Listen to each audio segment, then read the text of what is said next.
You are looking at a country so enormous it could swallow the entire continental United States and still have room left over for Western Europe. A place where entire cities have been swallowed by permafrost, where you can drive for 12 hours and never pass a traffic light, where rivers are wider than some countries, and where the ground itself is slowly eating your house from below. Canada isn't just big, it is impossibly, brain-meltingly, defiantly vast, and most of it is completely, utterly uninhabitable. What's really keeping people out of the north? Buckle up, because the answers are weirder, wilder, and more jaw-dropping than you ever imagined. The frozen empty: why northern Canada is basically another planet. Here's a statistic that could stop you cold, and we mean that literally.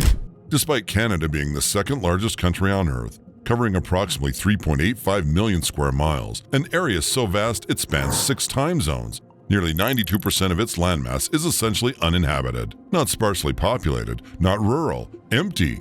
The population of the entire country, roughly 41 million people, is clustered along a thin ribbon of land hugging the U.S. border, most of it within 100 miles of that line. The vast interior north, the taiga, the tundra, the Arctic archipelago, is almost devoid of human beings. For context, the province of Ontario alone is larger than France and Spain combined. Yet France and Spain together hold over 100 million people. Ontario holds about 15 million, most of them in or near Toronto. But why? Why does all that land sit empty? The answer isn't simply cold temperatures, though the cold is extraordinary. It begins underground. Beneath much of northern Canada lies one of the most geologically ancient and structurally hostile environments on Earth, a phenomenon known as permafrost. Permafrost is ground that remains at or below freezing for at least 2 consecutive years. In Canada, it underlies an estimated 40% of the country's total land area, roughly 1.55 million square miles. In parts of the Northwest Territories, Yukon, and Nunavut, that permafrost layer extends downward more than 2,300 feet, nearly half a kilometer, into the Earth. And here is the catastrophic engineering problem. When you build on permafrost, the heat generated by your building thaws the frozen ground beneath it. The ground shifts, compresses, slumps. Structures tilt, crack, and collapse. Roads buckle into what engineers delightfully call frost heaves. Bridges sink. Entire buildings have to be raised on stilts or refrigerated pilings just to stay level. The town of Inuvik in the Northwest Territories, one of the larger northern communities with a population of around 3,400, is built almost entirely on stilts so that the warmth of the buildings doesn't destabilize the ground below. Its above-ground utilidor system, an insulated corridor carrying water, sewage, and heating lines above the frozen earth rather than through it, stretches for miles through the community. The utilidor was necessary because you simply cannot dig conventional underground pipes into permafrost without them either freezing solid or causing the ground to heave and crack. Every piece of infrastructure in the north costs between 2 and 10 times what it would in southern Canada, and that's before you account for the logistics of getting materials there. The ancient rock beneath everything. The permafrost problem is compounded by what lies beneath it. Much of northern and central Canada sits atop the Canadian Shield, a vast arc of Precambrian bedrock that encircles Hudson Bay and stretches across nearly half the country. The rock is not merely old, it is among the most ancient exposed rock on the surface of the planet. Geologists working along the eastern shore of Hudson Bay in northern Quebec have dated a formation called the Nouveau Agatuk Greenstone Belt at somewhere between 3.8 and 4.28 billion years old. To put that in perspective, Earth itself is only 4.54 billion years old.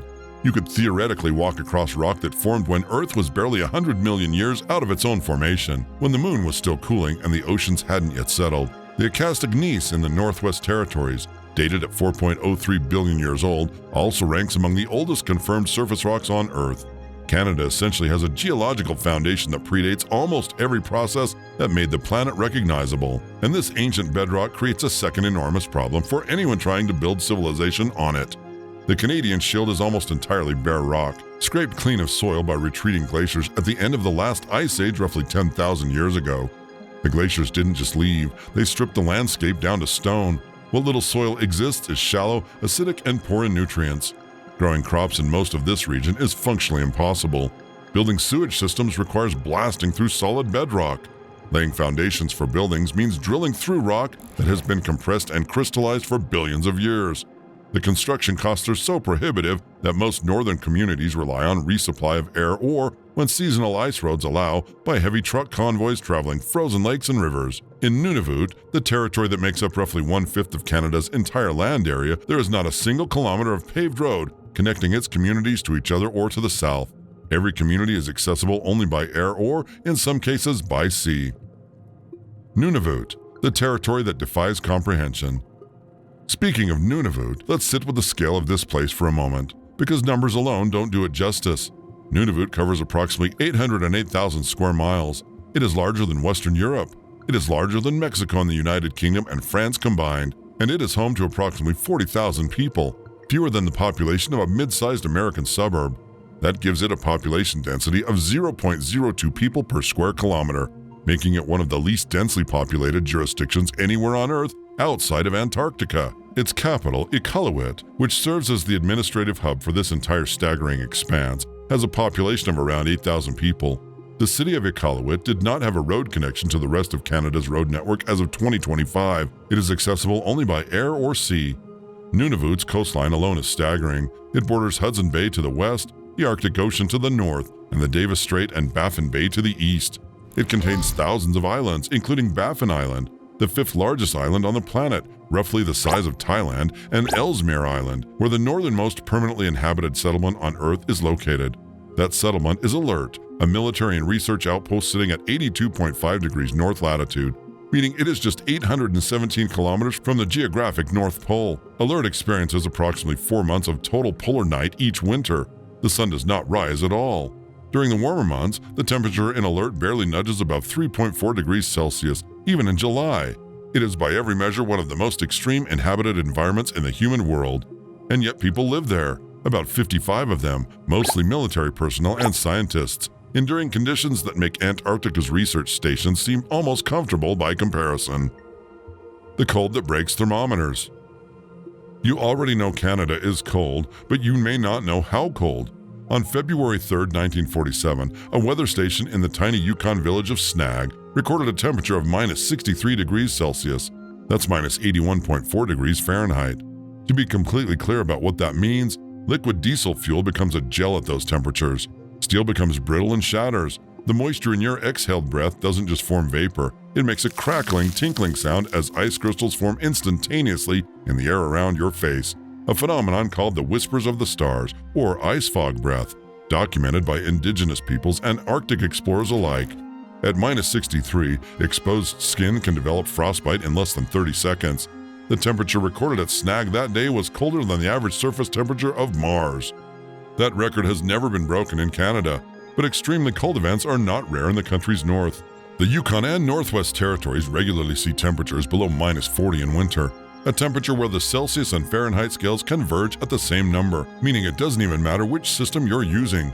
The town of Eureka, a weather station on Ellesmere Island, recorded a mean January temperature of -38.4 degrees Celsius over a recent 30-year climate average, making it one of the coldest inhabited places on the planet on a sustained basis, not just an extreme event.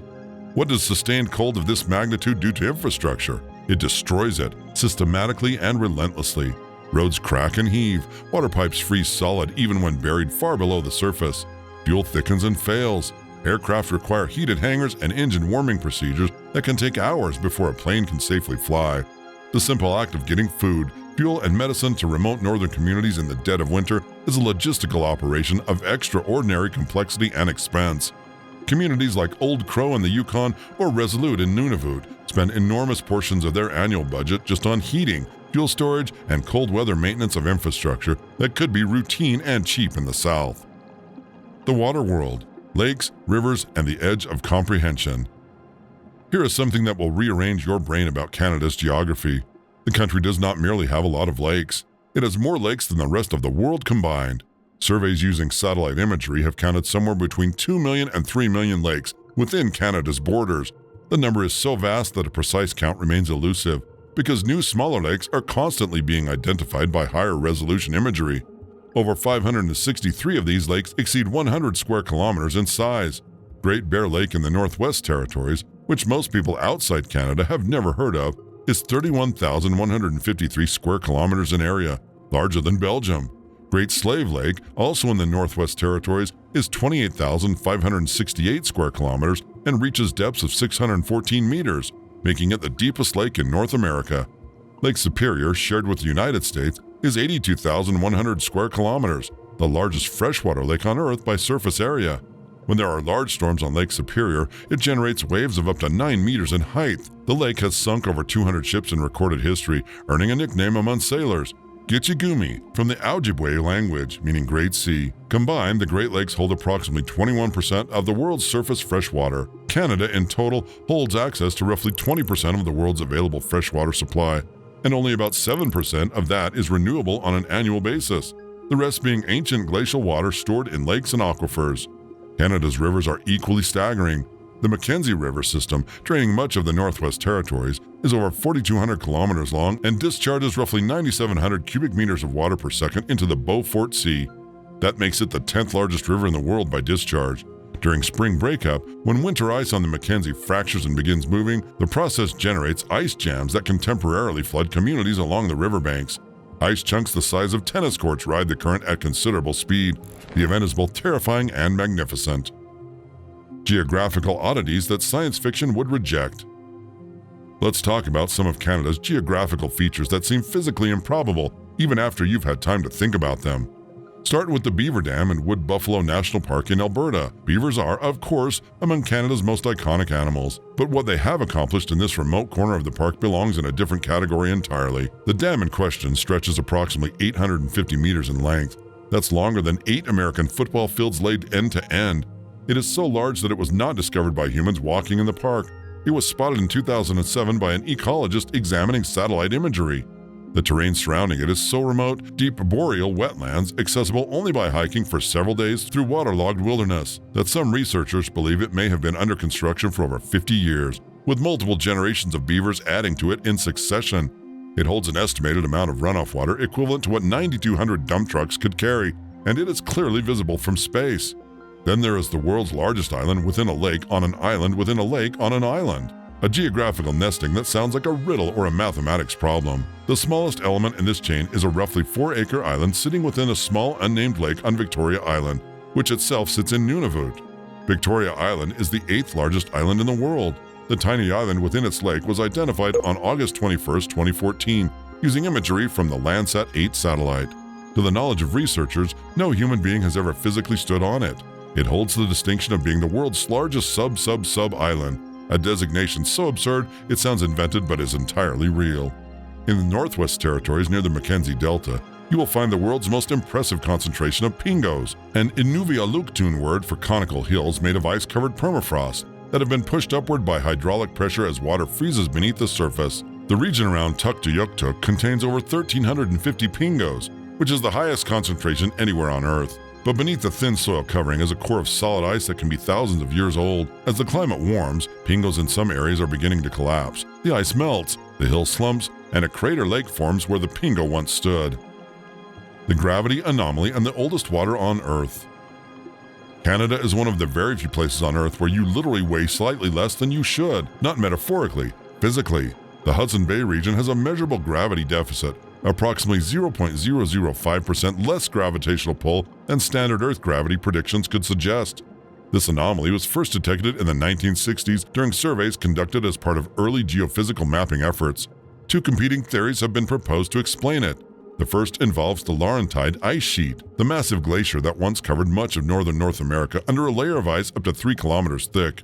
The sheer weight of that ice depressed the Earth's crust in this region, and that crust is still slowly rebounding, a process called post-glacial isostatic rebound, meaning the rock beneath the Hudson Bay is still rising, and its density distribution remains slightly anomalous.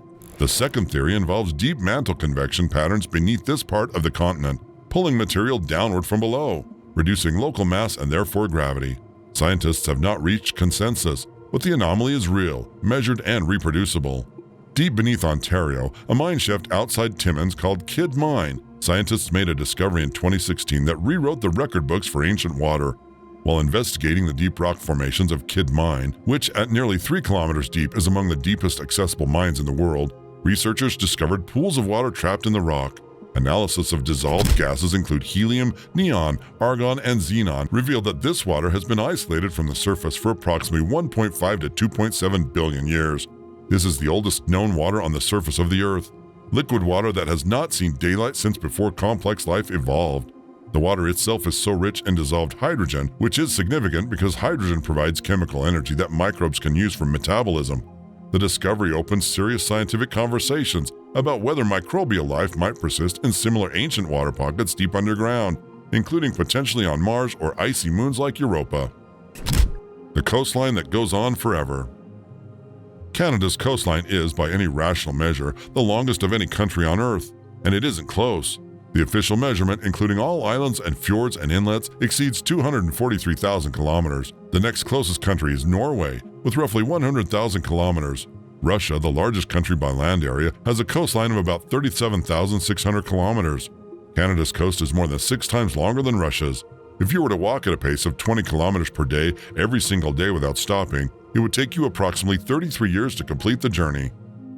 Part of this extraordinary length comes from the fractal complexity of Canada's northern coastline, particularly in Nunavut and the Northwest Territories, where thousands of islands, fjords, and channels create an intricate lacework of land and water that multiplies the total linear measurement enormously.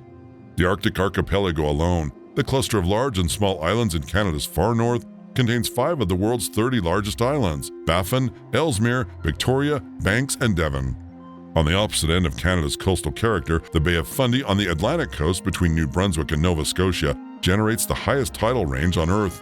The bay's funnel shape concentrates tidal energy as water is driven in from the open Atlantic, producing a tidal rise and fall of approximately 16 meters, high enough to submerge the Hollywood sign 3 times over. An estimated 160 billion tons of seawater moves through the Bay of Fundy every single tidal cycle, twice per day. The speed of the incoming tidal bore, the wall of water that surges up the Petite Kodiak and Salmon rivers during high tide, can reach 13 kilometers per hour, fast enough to knock a person down.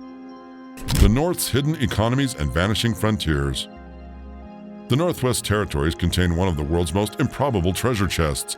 3 major diamond mines, Diavik, Ikati, and Gaucho Kwe, operate in the Lac de Grasse region, a remote tundra landscape about 300 kilometers northeast of Yellowknife, accessible primarily by air or by the famous Tibet to Contwoyo Winter Road, an ice road across frozen lakes that only opens for approximately 10 weeks each year. In 2022, the NWT's mines produced approximately 2.17 billion Canadian dollars worth of rough diamonds, representing about 3% of global diamond production by value. At its peak, the NWT ranked as the world's 3rd largest diamond-producing jurisdiction by value, a remarkable achievement for a territory with fewer than 50,000 residents. But the diamonds are running out. Diavik is scheduled to close in 2026. Ikati has had financial difficulties and operational uncertainties. Gaucho Kwe continues operation but will not produce indefinitely. The closures represent a serious economic crisis for a territory where alternative industries are scarce and transportation costs make the manufacturing economically non-viable. The mines have been major employers of indigenous workers, particularly members of the Tchuktcho, Yellowknives Dene, and other First Nations, and their closure raises profound questions about the economic futures of communities that grew up around the industry. The Athabasca Basin in Saskatchewan, meanwhile, is home to some of the world's highest-grade uranium deposits. Ore bodies containing uranium concentrations 10 to 100 times higher than the global average.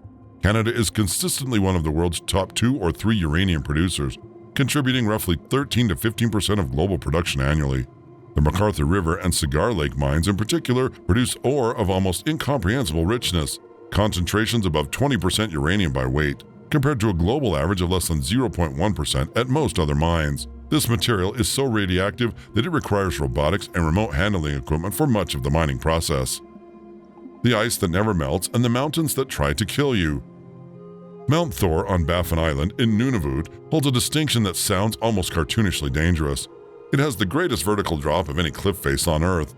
The west face of Mount Thor drops approximately 1,250 meters, over 4,100 feet, in an uninterrupted cliff, and the geometry makes it worse. The cliff face angles outward at 105 degrees, meaning it is not merely vertical but actually overhangs the ground below. If you were standing at the top and stepped off the edge, you would free fall for nearly 9 seconds before the ground became relevant. The face has been climbed. The first descent of the west face took place in 1985, but it remains one of the most technically demanding big wall climbs on Earth, partly because of its remoteness, partly because the local weather can shift from clear to blizzard conditions within hours, and partly because the overhang means that much of the climbing happens in the open air above nothing. The Mackenzie Mountains in the Northwest Territories and the peaks of Ellesmere Island contain glaciers that predate human civilization. The Meighen Ice Cap on Meighen Island is among the most isolated glacial bodies in the Arctic, and ice cores extracted from Canadian Arctic glaciers have provided climate records going back over 100,000 years, offering scientists a frozen archive of ancient atmosphere, including air bubbles that contain the actual air from before our species existed in its modern form. The towns that shouldn't exist but do anyway. Churchill, Manitoba, population approximately 900, sits on the western shore of Hudson Bay and has achieved global fame for one entirely reasonable and one entirely unreasonable reason. The reasonable reason is that it is one of the best places on Earth to observe wild polar bears in their natural habitat. The unreasonable reason is the way the town has adapted to this fact. During October and November, before Hudson Bay freezes and polar bears can return to the sea ice to hunt ringed seals, the bears congregate near Churchill waiting for freeze-up, sometimes for weeks. The town sees more than 10 polar bear sightings per day during peak season. The local adaptation to this is extraordinary. Churchill residents have historically left their cars and homes unlocked so that anyone surprised by a bear has somewhere to escape. A polar bear alert program operates year-round, and when bears begin approaching the town, which they do regularly because they are hungry and the town smells like food, conservation officers use progressively escalating deterrents. Cracker shells, rubber bullets, spotlights. Bears that do not respond to deterrents are tranquilized and held in a facility locals have nicknamed the Polar Bear Jail, which can hold up to 28 bears simultaneously. Bears are held until ice forms, typically 30 days, then airlifted by helicopter to locations on the frozen bay. The alternative, bears that repeatedly enter the town, face euthanasia, making the jail a genuinely life-saving intervention for the bears as well as for residents. What most visitors don't realize is that the polar bears are not the only megafauna found around Churchill. Beluga whales gather by the thousands in the Churchill River estuary during summer. An estimated 57,000 belugas use the Churchill area as a molting and nursing ground. The combination of polar bears, beluga whales, Arctic foxes, and extraordinary northern lights displays has turned Churchill into one of the most unlikely wildlife tourism destinations on Earth, sustained by a town that by any conventional logic has no business existing at all. The languages, the laws, and the things nobody told you. Canada has 2 official languages at the federal level, French and English, but the actual linguistic reality of the country is dramatically more complex. The Northwest Territories alone recognize 11 official languages: English, French, Chippewayan, Cree, North Slavi, South Slavi, Inuktitut, Inuvialuktun, Inunaktun, Gwich'in, and Tcho. A 2021 national census identified 474 distinct languages spoken within Canada's border, including 72 Indigenous languages. Nunavut's official languages include Inuktitut, Inunaktun, English, and French, and government services in the territory are legally required to be available in Inuktitut, which has its own unique writing system, syllabics, developed in the 19th century and still in active use. Many of Canada's Indigenous languages are under serious threat. Linguists estimate that of the approximately 70 Indigenous languages still spoken in Canada, the majority are considered endangered, with fewer fluent speakers than a small town. Some, like Cayuga and Oneida, spoken in Ontario, have only a handful of fully fluent speakers remaining. The Canadian government's history of residential schools, where Indigenous children were forcibly removed from their families and prohibited from speaking their languages, decimated the intergenerational transmission of these languages across the 20th century. Revitalization efforts are underway in many communities, with language nests, immersion schools, and digital archives, but the work is urgent. Here's the fact that many Canadians don't know. Basketball was invented by a Canadian. James Naismith, born in Almonte, Ontario in 1861, created the game in December 1891 while working as a physical education instructor at a YMCA in Springfield, Massachusetts. He needed an indoor game to keep students active during winter. He nailed 2 peach baskets to an elevated track, wrote 13 rules, the original rules fit on 2 pages, and introduced a soccer ball. Today, the NBA generates over $10 billion in annual revenue, and Naismith's home province of Ontario alone has produced dozens of NBA players. The sport he invented in 30 minutes to solve a winter boredom problem is now one of the most watched sports on Earth. The thing about Canada that nobody mentions. Canada consumes more donuts per capita than any other country on Earth. This is not a trivial distinction. The country has over 4,000 donut shops operating within its borders, the highest per capita density of donut shops anywhere in the world. Canadians consume well over 1 billion donuts annually. The cultural roots of this obsession run deep. For decades, Tim Hortons coffee and donut shops were as fundamental to Canadian identity as hockey, and in many small towns across the country, the local Tim Hortons was effectively the community gathering place, the unofficial town hall. Canada also produces more than 70% of the world's maple syrup, and the geography of that production is almost as concentrated as the percentage suggests. The vast majority, around 90%, comes from Quebec, where the particular combination of cold winters and warm spring days create perfect conditions for sap flow in sugar maple trees. In 2024, Canada produced approximately 90.4 million liters of maple syrup, of which a significant portion was exported globally, generating hundreds of millions in revenue. Many of the farms producing this syrup are multi-generational family operations, some using methods that predate Confederation. And speaking of maple syrup, Canada once experienced the theft of 3,000 tons of it.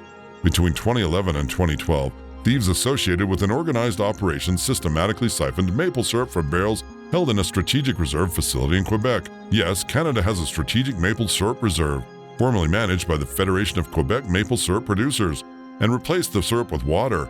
By the time the theft was discovered, approximately $18 million worth of maple syrup had been stolen and sold through distribution networks in Canada and the United States. Multiple people were arrested, and the ringleader received a sentence of 8 years in prison and a fine of more than $9 million. It is, without question, the most quintessentially Canadian major crime in the history of crime. Ice roads, northern lights, and the infrastructure of the impossible. One of the most surreal engineering solutions in a modern world operates for roughly 8 to 10 weeks every winter across Canada's north, the Ice Road Network. These are not merely frozen paths across a field. The Tibet to Contwoyo Winter Road in the Northwest Territories stretches approximately 400 kilometers and crosses 85% of its distance over frozen lakes. It is the world's longest heavy-haul ice road, and for the diamond mines, it connects to the highway system at Yellowknife. It is the only economical way to move bulk supplies. During its brief operating system, convoys of semi-trucks carrying everything from diesel fuel to mine machinery travel across ice that is typically between 90 and 110 centimeters thick. Engineers measure the ice constantly. Load limits are strictly enforced. Too heavy a vehicle moving too fast can generate a resonance wave in the ice that travels ahead of the truck and cracks the surface in front of the wheels. Drivers are trained to travel at specific speeds over specific depths of ice, because the physics of wave propagation on a frozen lake is not forgiving of mistakes. Roughly $400 million in cargo moves over this road each winter season. When the ice road doesn't open, as has happened in increasingly warm winters, the cost of flying in supplies by aircraft can run 10 times higher per ton. And while you're waiting for the ice to thicken enough to drive on, Canada's north offers a compensation that no amount of money can manufacture: the Aurora Borealis. The northern lights are visible across much of northern Canada on clear nights for roughly 8 months of the year, but in the zone between 65 and 72 degrees north latitude, an arc that sweeps across the Yukon, Northwest Territories, and Nunavut, they reach a frequency and intensity that visitors routinely describe as genuinely life-altering. Scientifically, the aurora is caused by charged particles from the sun interacting with gases in Earth's upper atmosphere, producing light emissions at altitudes between 100 and 300 kilometers. But the description doesn't prepare you for watching green and violet curtains ripple and fold across the entire sky in near silence at minus 30 degrees, with no light pollution for 1,000 kilometers in any direction. Yellowknife, which markets itself as one of the best aurora viewing destinations on Earth, receives aurora tourism visitors from Japan, South Korea, and Europe, who book years in advance for the experience. The lights have been observed from Churchill, from Alert, from communities across the north, a natural phenomenon so extravagant it almost feels like the landscape's apology for being so otherwise hostile. What all of this actually means. Canada's vast, brutal, extraordinary north is not empty by accident or by historical neglect alone. It is empty because the planet's forces, geology, climate, physics, have conspired to make it among the most hostile environments that liquid water and breathable air have ever occupied simultaneously. The permafrost shifts and swallows, the cold shatters steel, the distances defeat logistics, the rock refuses to be dug, the darkness lasts for months, and yet, and this is the part that should genuinely astonish you, people live there. They have always lived there. Indigenous peoples including the Inuit, Dene, Cree, Gwich'in, and dozens of other nations developed cultures, languages, technologies, and knowledge systems specifically adapted to this environment over thousands of years. Knowledge that in many cases remains more practical and sophisticated for northern survival than anything modern engineering has produced. The North is not a failed place. It is a place that has simply refused, on geological and climatological grounds, to be easy, and in its refusal, it has become something stranger and more magnificent than any place that came easily ever could be. Canada is absolutely unhinged in the most majestic, bone-chilling, and mind-expanding way imaginable. Ancient rock older than complex life, water sealed underground for 2 billion years, a beaver dam visible from space, a gravity hole under Hudson Bay, a polar bear jail, the world's longest coastline, the planet's most extreme tides, ice-colored hills that collapse into lakes, a maple syrup heist worth $18 million, and a country so enormous and so empty that 92% of it is basically waiting for the rest of humanity to figure out how to live there. If any single fact in this video made you say, "Wait, what?" And let's be honest, at least a dozen of them did, hit like, subscribe, and drop the wildest one in the comments. Because Canada isn't just a country, it's a geological argument with weather, wearing a hockey jersey, and it's been winning for 4 billion years.